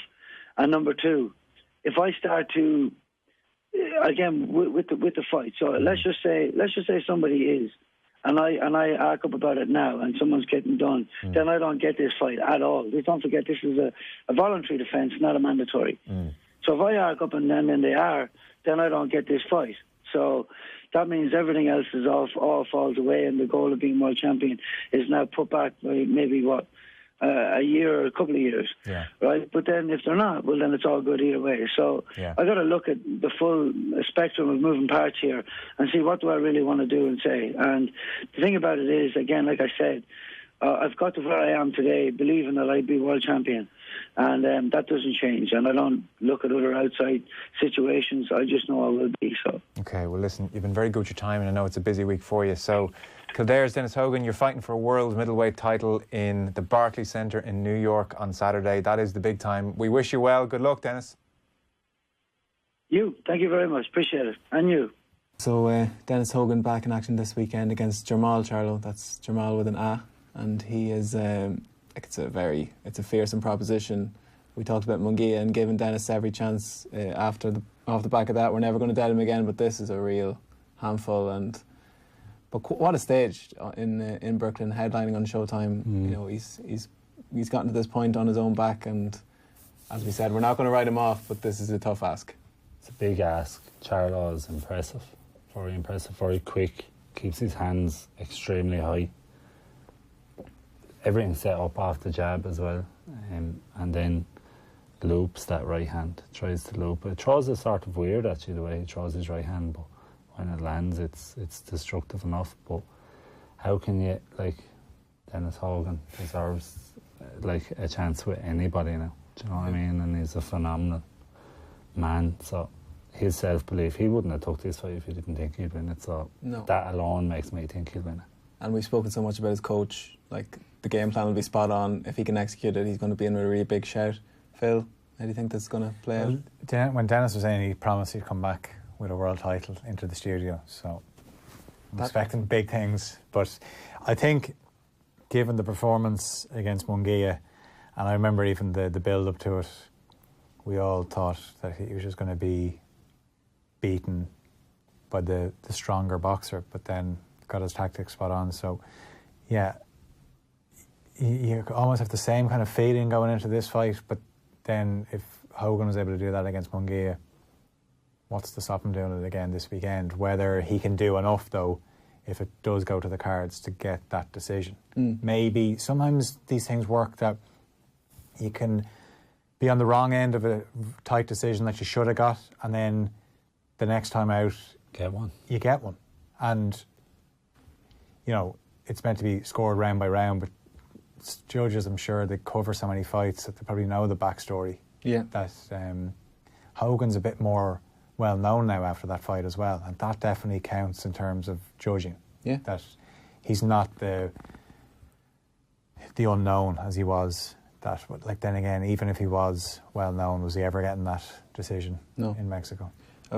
Paulie was saying he thought Dennis won, so like he'd be on the call this week, so there'll be, if anyone's going to be objective about this, it's Malignaggi. He wasn't afraid to say that if Fury beat Wilder, he wasn't afraid to call it out on Sky Sports either. So not afraid to talk. No, he's definitely not afraid to talk. The magic man. That can be for sure. So best of luck to Dennis. We're right behind him, and hopefully he can do the business this weekend.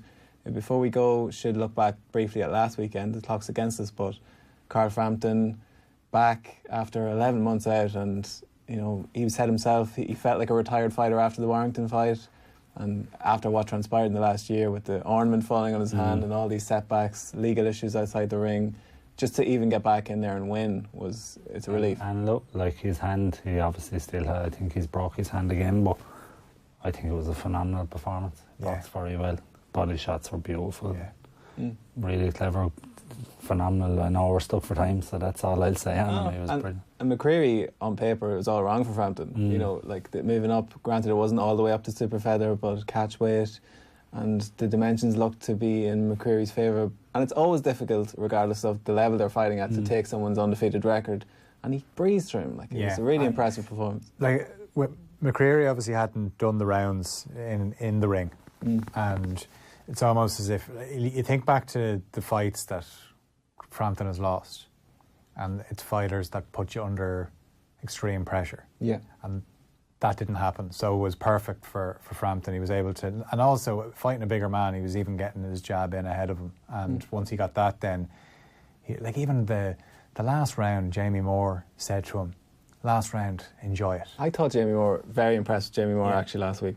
But it was that kind of night for him where... It was an easy night, though. It's very easy to call. Body punches. And McCreary I'd say McCreary will have learned a lot from that, because he didn't go out, and there was one, was it the I don't seventh? think he went out with the belief that he could win it. Was it the seventh round, started the seventh round after he got a telling off in his corner? He came out swinging for a bit, and he had a little bit of success, but it was almost like a little spurt, and then it was over, and Frampton got more body shots in. But the body shots were very impressive, and at one stage he landed 2 hooks. Beautiful, and 2 left hooks. So, great, and he's going to get a world title shot, and he could be Jermall Charlo, isn't it? Yeah, a 3-weight world champion, which put him out in his own, and Irish boxing history. It's quite an achievement if he can do it. Looks like it could be Belfast. Herring seems one of the great guys in boxing, Jermall Herring. He seems well up for coming to Belfast, and if anyone's going to do it, it will be him. He mentioned it, and Carl said, "Listen, you're the champion. I'll fight you here." So. Either way, it'd be a cracking fight, and